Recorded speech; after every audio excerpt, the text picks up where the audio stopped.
여러분 안녕하십니까? 성경의 맥을 잡다 56번째 시간입니다. 오늘은 은혜의 왕국, 영광의 왕국이라는 제목으로 함께 말씀 연구하도록 하겠습니다. 우리 지난 시간에 배웠던 것을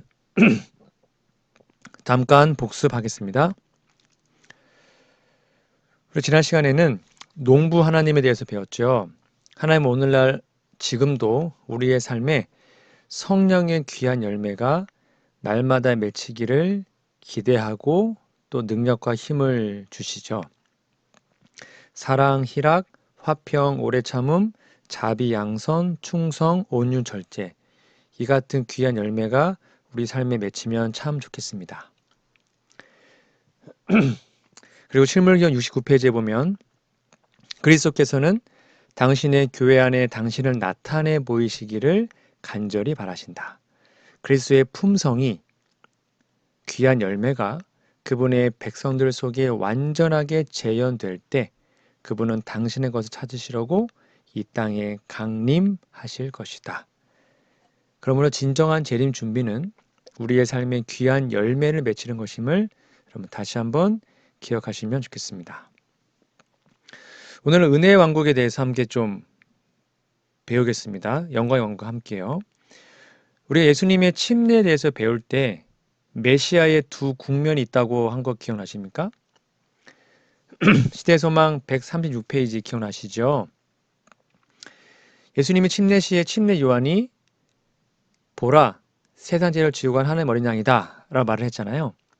근데 침례 요한은 그리스도께서 하시는 사업의 두 국면, 곧 고난 당하시는 희생 제물과 승리하시는 왕으로서의 두 국면을 분명히 구별하지 못했다라고 기록하고 있습니다. 그러니까 메시아는 어린 양이기도 하지만 또 사자와 같은 것으로 표현되어 있잖아요. 그래서 어린 양 같은 희생 제물, 사자와 같은 양, 사자와 같은 왕, 동전의 양면이죠. 그러니까 희생당하시는 어린 양으로서의 사역과 승리하시는 왕으로서의 사역이 있었습니다.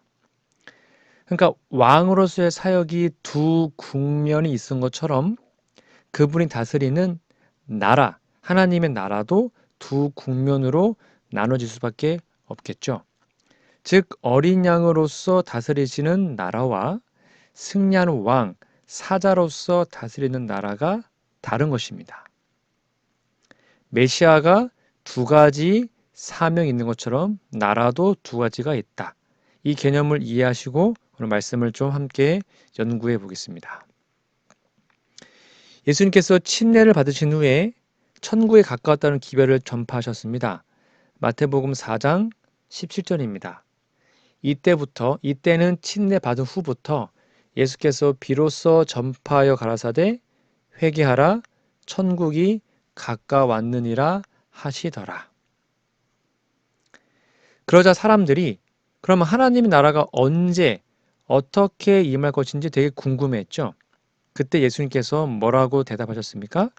누가복음 17장 20절 21절입니다. 바리새인들이 하나님의 나라가 어느 때에 임하나이까 묻거늘 예수께서 대답하여 이르시되 하나님의 나라는 볼 수 있게 임하는 것이 아니요 또 여기 있다 저기 있다고도 못하리니 하나님의 나라는 너희 안에 있느니라. 여러분 이 말씀에서 예수님 하나님 나라의 특성을 네 가지로 요약하셨습니다. 첫 번째 뭡니까? 하나님의 나라는 볼 수 있게 임하는 것이 아닙니다. 두 번째는요. 여기 있다 저기 있다 말할 수 없다는 겁니다. 그리고 세 번째는 이미 사람의 마음 안에 그분의 나라가 임했다는 것입니다. 네 번째는 뭐냐면 마태복음 12장 28절에 보면 하나님의 성령을 힘입어 귀신을 쫓아내는 것이면 하나님 나라가 이미 너희에게 임하였느니라. 쉽게 말하면 성령의 능력을 힘입어 사탄을 굴복시킬 때, 즉 귀신을 쫓아낼 때 하나님 나라는 우리에게 임하는 것입니다. 이미 임한 하나님의 나라. 사람의 마음이 예수님의 마음으로 변화되도록 성령의 역사를 통해 세워지는 나라입니다. 포인트입니다. 성령의 역사를 통해 세워지는 나라. 시대소망 590페이지 보면 좀 더 잘 설명되어 있습니다. 그리스도의 나라는 법정이나 회의나 입법기관의 결정 또는 세상의 위인들의 후원을 얻어 설립되는 것이 아니요. 그 다음이 중요합니다. 그리스도의 성품을 성령의 도우심으로 인간의 마음에 심음으로 이루어진다. 예수님의 품성이 뭘 통해서요?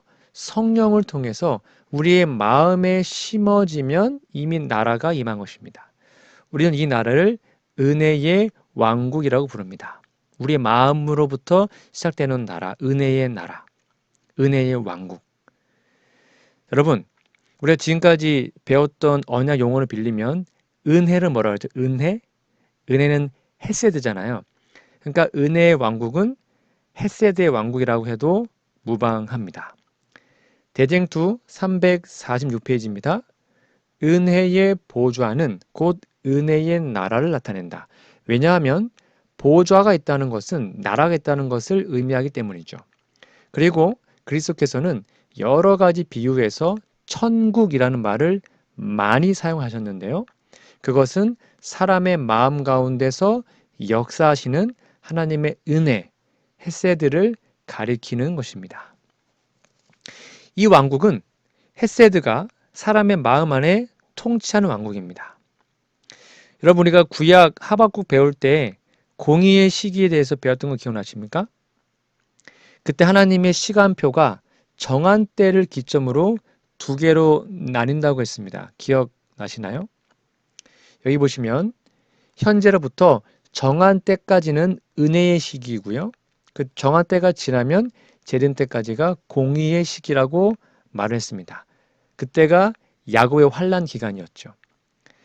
그래서 마지막 날 사건들을 보시면 우리의 중보자로 서 계신 분, 모든 회심의 기도와 고백을 들으시는 분, 은혜와 사랑의 상징인 무지개가 그분의 머리를 두르고 있는 것으로 묘사되고 있는 분께서는 미국의 하늘 성소에서 그분의 사업을 그치실 것이다. 그 다음 중요합니다. 은혜와 자비는 그때의 보좌에서 내려갈 것이고 공의가 그 자리에 앉을 것이다. 기억나시죠? 바로 은혜의 시기와 공의의 시기였습니다. 여기에 나오는 은혜의 시기와 은혜의 왕국은 거의 같은 개념으로 보시면 됩니다. 즉 은혜의 시기란 은혜의 왕국이 존재하고 있는 기간입니다. 왕은 보좌에 앉아 있습니다. 그렇다면 은혜의 시기, 은혜의 왕국에도 왕이 있고요. 보좌가 있겠죠. 이 보좌를 뭐라고 하냐면 히브리서 4장 16절입니다. 그러므로 우리는 긍휼하심을 받고 때를 따라 돕는 은혜, 헤세드를 얻기 위하여 은혜의 보좌 앞에 담대히 나아갈 것이니라. 여기 분명히 나오죠. 은혜의 보좌는 은혜의 왕국을 의미합니다. 하나 더 볼까요? 대쟁투 347페이지입니다. 성경에 기록된 하나님의 나라는 은혜의 왕국과 영광의 왕국을 다 같이 가리키는 데 사용되었습니다. 은혜의 왕국은 바울이 히브리인들에게 보낸 편지에서 분명히 찾아볼 수 있습니다. 사도 바울은 그리스도가 우리 연약함을 체휼하지 아니하는 자가 아니요 자비하신 중보자이심을 지적한 다음에 그러면 우리가 긍휼하심을 받고 때를 따라 돕는 은혜를 얻기 위하여 은혜의 보좌 앞에 담대히 나아갈 것이니라고 말하였습니다. 은혜의 보좌는 곧 은혜의 왕국을 나타낸다. 왜냐하면 보좌가 있다는 것은 나라가 있다는 것을 의미하기 때문이다. 그리고 그리스도께서는 여러 가지 비유에서 천국이라는 말을 많이 사용하셨는데 조금 전에 읽었던 겁니다. 그것은 사람의 마음 가운데 역사하시는 하나님의 은혜를 가리키는 것이다. 그래서 이 하나님의 나라의 두 국면을 시대소망은 이렇게 요약하고 있습니다. 정리입니다. 시대소망 234페이지입니다. 그리스도의 초림에 대한 기별이 당신의 은혜의 왕국을 공포하였던 것처럼 예수님의 재림에 대한 기별은 그분의 영광의 왕국을 공포한다. 즉 하나님의 나라는 은혜의 왕국과 영광의 왕국 두 국면으로 이루어져 있습니다. 은혜의 왕국에 은혜의 보좌가 있다면 영광의 왕국에도 영광의 보좌가 있겠죠. 마태복음 19장 28절에 영광의 보좌가 기록되어 있습니다. 예수께서 이르시되 내가 진실로 너희에게 이르노니 세상이 새롭게 되어 재림입니다. 인자가 자기 영광의 보좌에 앉을 때에 나를 따르는 너희도 12보좌에 앉아 이스라엘 12지파를 심판하리라. 재림 후에 있을 세상을 말하는 것이죠. 마태복음 25장 31절에 보면 인자가 자기 영광으로 모든 천사와 함께 올 때에 재림이죠. 자기 영광의 보좌에 앉는다라고 기록합니다. 그러니까 재림 전까지는 은혜의 보좌에 앉아 계셨다가 재림 때에 예수님은 영광의 보좌로 옮기시는 겁니다. 그러니까 영광의 나라가 세워지는 시점은 예수님의 재림 때가 분명하며 아직 이르러오지 않았어요. 영광의 나라는 조금 뒤에 미래에 있을 것입니다. 대쟁투 347페이지입니다. 그 나라는 그분의 제자들이 믿고 가르쳤던 바와 같이 이 세상의 나라가 아니었다. 그렇다고 해서 그 나라는 나라와 권세와 온 천하 열국의 위세가 지극히 높으신 자의 성민에게 붙임바되고 모든 권세 있는 자가 다 그를 섬겨 복종할 영원한 나라, 곧 장차 세워질 불멸의 나라를 의미하는 것이 아니었습니다. 그 당시에는 은혜 왕국이었으니까.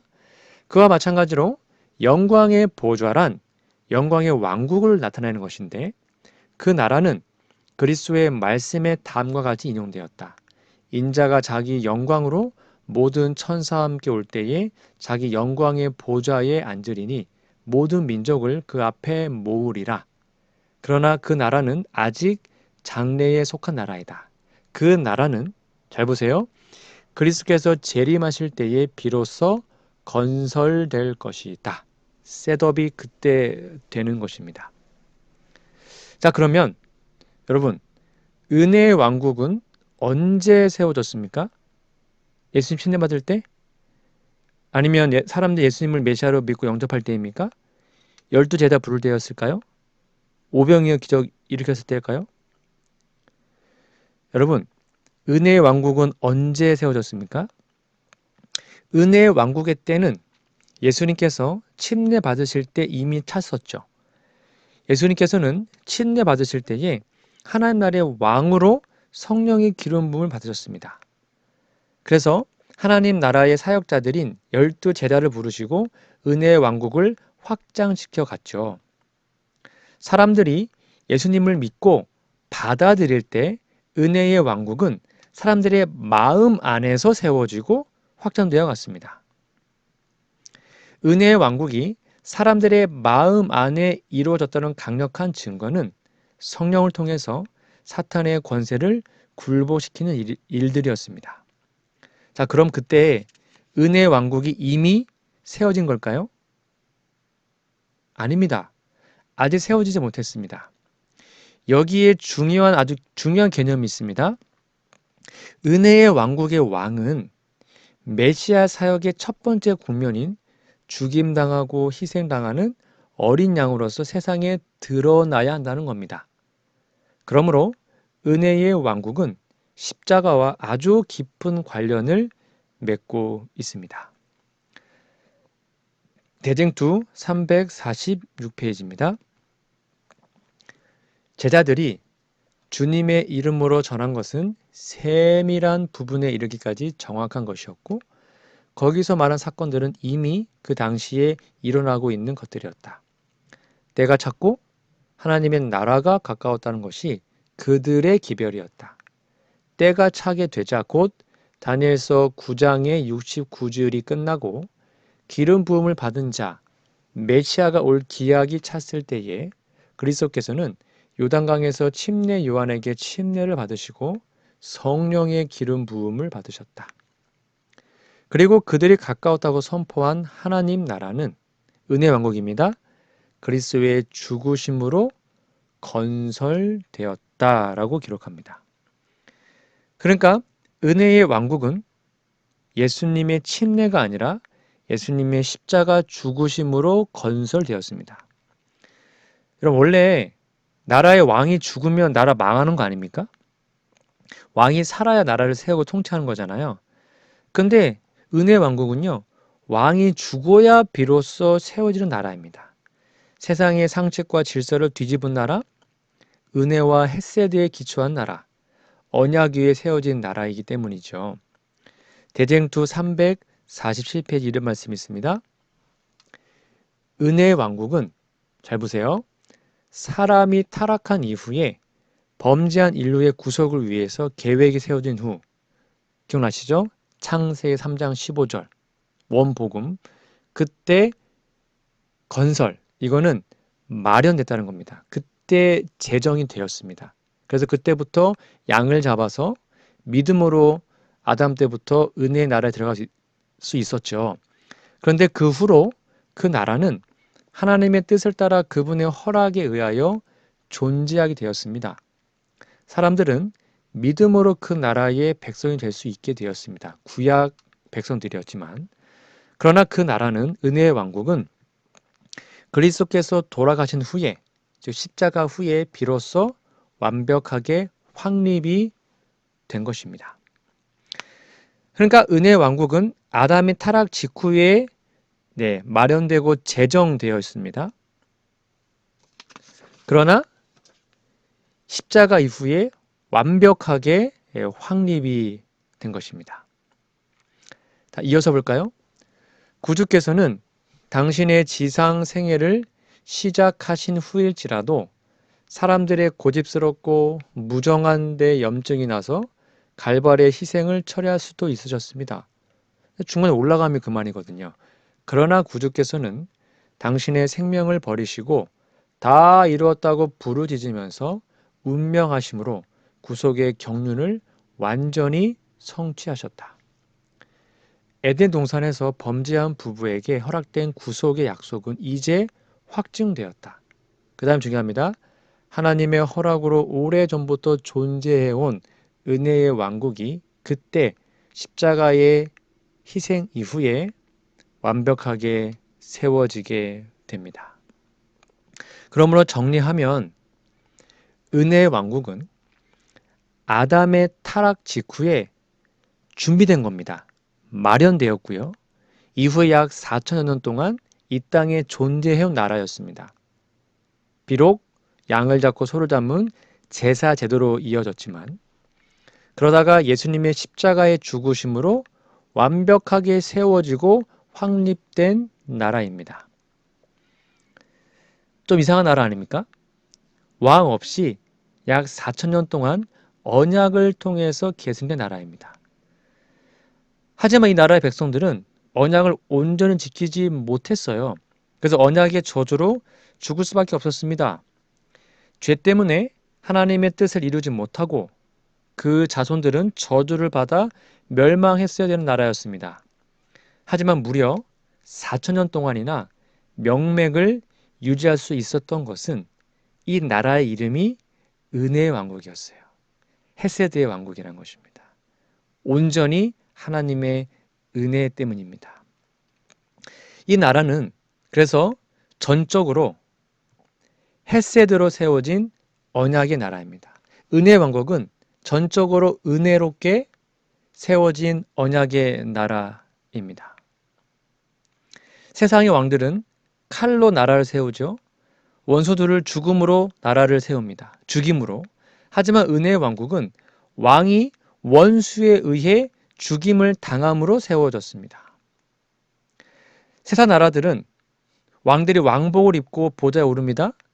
그러나 은혜의 왕국의 왕은 벌거벗음으로 나라를 세우셨습니다.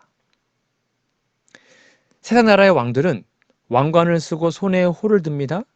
그러나 은혜의 왕국의 왕은 가시멸관을 쓰고 손에 못이 박힘으로 나라를 세우셨습니다. 세상 나라의 왕은 그가 죽으면 드디어 끝납니다. 그 나라가요. 하지만 은혜의 왕국은 그 나라의 왕이 죽어야만 사실상 시작되었습니다. 예수님의 죽으심으로 시작된 나라이죠. 그렇다면 질문 드립니다. 여러분들은 지금 이 은혜의 왕국에 하나님의 귀한 백성으로 살아가고 계십니까? 많은 사람들이 예수님의 역사적 초림을 인정하고 믿습니다. 그리고 재림을 고대하죠. 그렇다면 지금 우리가 무엇을 해야 하고 무엇을 준비해야 할까요? 예수님이 딱 오셨던 역사적 초림은 중요하지만 그 예수님이 우리들의 마음속에 개인적으로 영적으로 초림하지 않으시면 우리는 재림을 맞이할 수 없습니다. 여러분의 마음속에 예수님이 살아계시고 여러분의 마음속에 은혜의 보좌가 자정되어 있고 여러분의 마음속에 진심으로 예수님을 영접하여 하나님의 백성으로 살아가고 계십니까? 내 개인적으로 예수님의 초림을 경험해야 우리는 예수님의 재림을 준비할 수 있습니다. 근데 불행하게도 계시록 3장 20절에는 볼지어다 내가 문 밖에 서서 두드리노니 누구든지 내 음성을 듣고 문을 열면 내가 그에게로 들어가 그와 더불어 먹고 그는 나와 더불어 먹으리라고 기록합니다.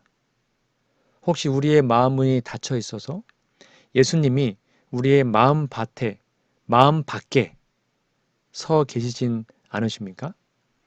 우리의 마음문을 열고 그분을 내 마음의 중심의 보좌에 앉힐 때, 그분이 내 마음속에 진심으로 임재할 때 우리는 예수님의 초림을 경험한 사람이 될 것이고 그리하여 은혜의 왕국의 백성이 되어 영광의 왕국을 맞이하게 될 것입니다. 여러분, 은혜의 왕국의 시민이 되지 않으면 절대로 영광의 왕국에 들어갈 수 없습니다. 근데 이게 잘 안 되는 것입니다. 우린 늘 넘어지고 실패하고 힘들어 하잖아요. 여러분, 그러나 걱정하지 마세요. 우리에게 있는 대제사장은 우리의 연약함을 동정하지 못하실 리가 아닙니다. 모든 일에 우리와 똑같이 시험을 받으신 하나님이십니다. 근데 그분은 죄가 없으세요. 그러므로 우리는 긍휼하심을 받고 때를 따라 돕는 은혜를 얻기 위하여 은혜의 보좌 앞에 담대히 나아갈 것입니다. 또 넘어지고 실패하고 좌절할지라도 우리는 은혜의 보좌에 나아갈 수 있습니다. 때를 따라 돕는 하나님의 은혜의 손길을 얻을 수 있습니다. 여러분, 그러니 실망하거나 낙담하거나 좌절하지 말고 지금 바로 매일 매 순간마다 은혜의 보좌 앞으로 나가셔서 그분께 주시는 놀라운 구원과 은혜의 선물을 가득가득 받아 누리는 우리 모두가 되었으면 좋겠습니다. 그리하여 은혜의 왕국의 시민으로 사시다가 영광의 왕국이 이 땅에 임할 때 그 나라에도 함께 들어가는 저와 우리 모두가 되기를 간절히 바라며 오늘 말씀을 마치도록 하겠습니다. 감사합니다.